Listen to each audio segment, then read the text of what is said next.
Long before there was an anything, there was the radio, a large piece of furniture that the whole family would gather around to listen to music, news, and entertainment shows. But radios, like telephone lines, used vacuum tube amplifiers, which were big, cumbersome, and unreliable.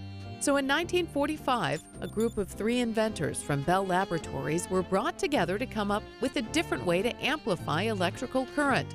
Almost 2 years later, the transistor was born.